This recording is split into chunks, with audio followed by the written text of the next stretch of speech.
Diasco Foot, miroir du football de la diaspora congolaise.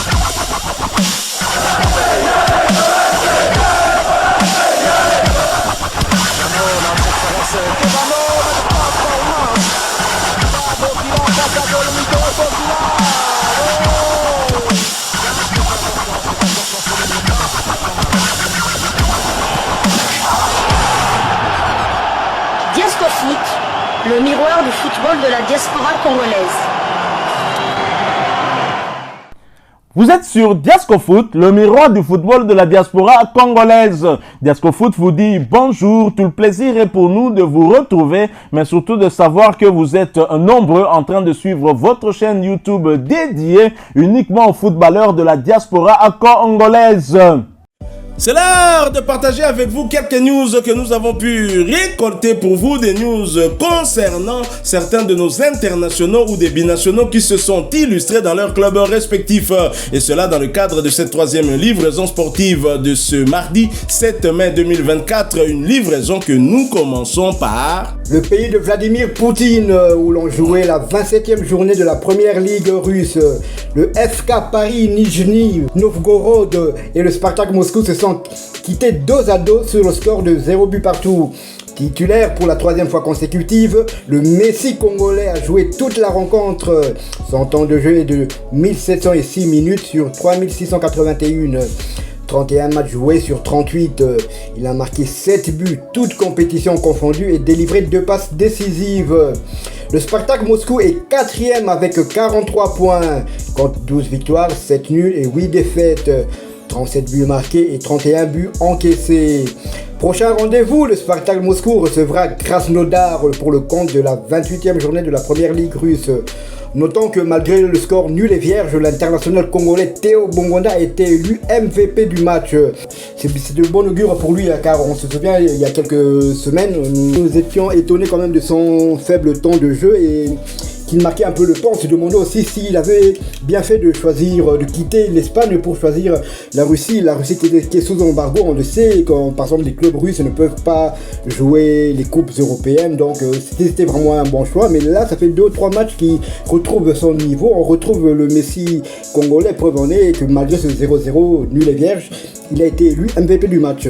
Théo Messi. Théo Messi.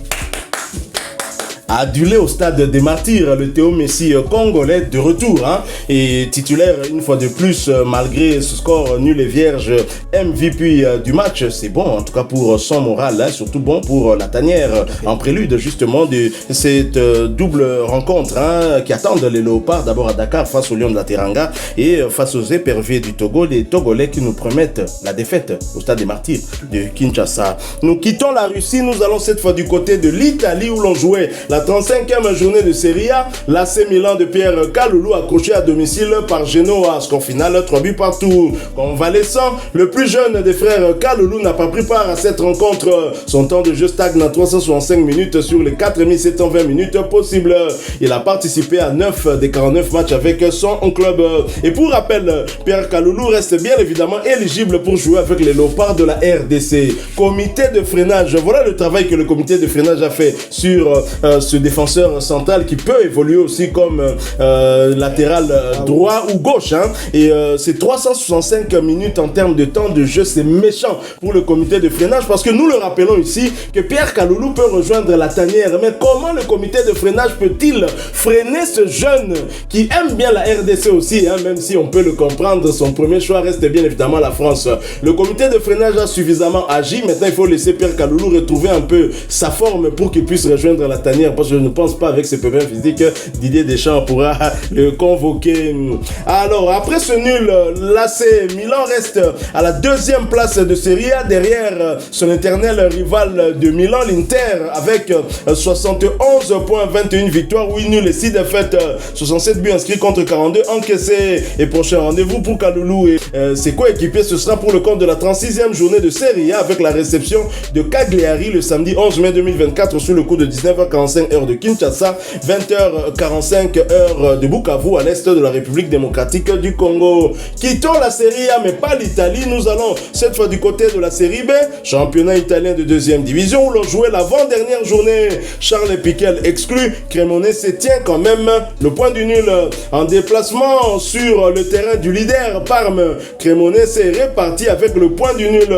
Score final, un but partout. Titulaire, l'international congolais a malheureusement été expulsé après un deuxième carton jaune à la 70e minute. Son temps de jeu est porté à 1599 minutes sur les 3332 minutes possibles. Il aura participé à 28 des 34 matchs avec son club, avec tout de même 4 buts inscrits et 2 passes décisives délivrées. Signalons que les deux équipes ont fini la rencontre à 10.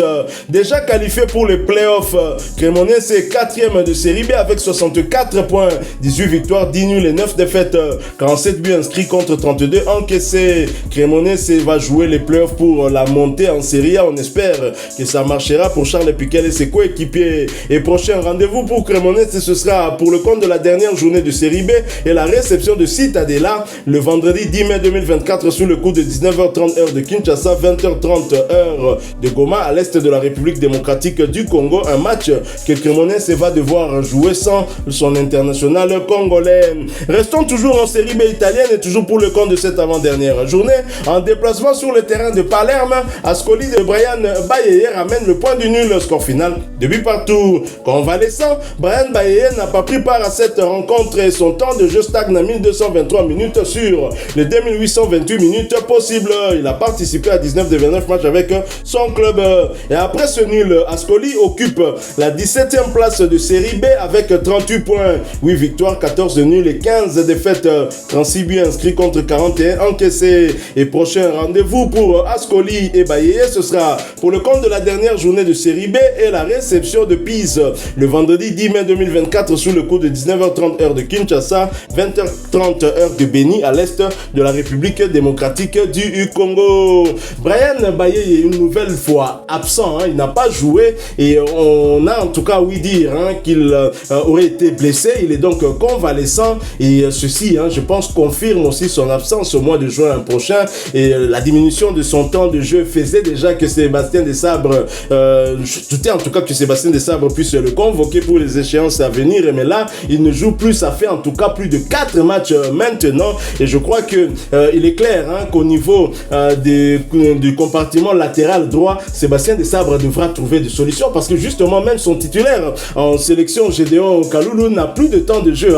Il n'est plus titulaire, il fait quasiment son entrée en jeu certes dans tous les matchs et avec un positionnement de son équipe qui est en passe de descendre en Ligue 2 ou peut-être de jouer les barrages avec un peu de chance. Je crois que ça va être compliqué. Sébastien Desabre devra trouver une solution pour le compartiment arrière droit. Tout à fait. Donc Bayeye, c'est vrai que ça fait un moment qu'il ne joue plus avec son club d'Ascoli. Donc je vois mal Sébastien Desabre mettre un joueur convalescent dans la liste, une liste qui doit sortir normalement au plus tard, je crois dans 10 ou 15 jours maximum. Donc on aura la confirmation d'ici là. Donc pour moi, je vois mal que Sébastien Desabre sélectionne Bayeye. Quant à Gédéon Kaloulou, tant qu'il n'est pas blessé, c'est vrai qu'il a peu de temps de jeu, mais bon, ça ne prête pas à conséquence. On a déjà vu dans le passé des joueurs qui n'avaient pas de temps de jeu en club, mais être titulaire quand même en équipe nationale. Donc ça, c'est pas tellement choquant. Mais ce qu'il faudra peut-être, c'est trouver maintenant le remplaçant de Bayeye. Justement, j'allais poser la question, qui pour remplacer Brian Bayeye? Moi j'ai dit un nom. Jordan Ikoko est blessé aussi. Donc lui, déjà, il faut déjà exclure. Donc là, Moukoko Amale. Et puis ça m'a...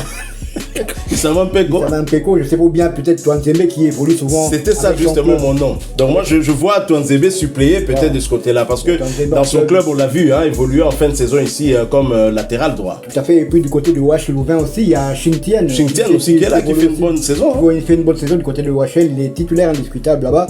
Il évolue aussi souvent à droite dans un système à 3 défenseurs. Mais bon, il a aussi des aptitudes, bien qu'il soit formé comme défenseur central. Mais lui aussi, il pourra pallier peut-être l'absence de Gédéon Kaloulou ou quoi. Mais bon, c'est vrai qu'on espère tous que Wan-Bissaka sera là, mais là, on va attendre la liste définitive de Sébastien Desabre pour tirer des conclusions. Alors, mes amis, il est clair qu'on a un problème dans la tanière. Et pas que Koti Mbolo, tu as un problème. Brian Baye Azobetate, tant de jeunes diminuant qui yende tomima qui est na canne. Qui pour remplacer Brian Baye à vos claviers, beaucoup mais la bisobo pesa bisoba combo, et puis peut-être que parmi bino moko Arbimsa combo au Sébastien Desabre Kotia na liste na yo Arbimsa biso d'ici quelques jours, on l'a dit. Merci à vous, j'espère que vous étiez nombreux à nous suivre. Si vous avez aimé ce sujet, laissez-nous un maximum de j'aime. Merci de partager avec nous votre point de vue en commentaire. Abonnez-vous si vous êtes nouveau et n'oubliez pas d'activer la petite cloche de notification qui vous permettra de ne plus rien manquer des prochains sujets que nous allons vous proposer encore une fois. Merci à vous, avec espoir de vous retrouver bientôt dans un autre sujet d'actualité. En attendant, portez-vous bien et Diasco Foot vous dit au revoir.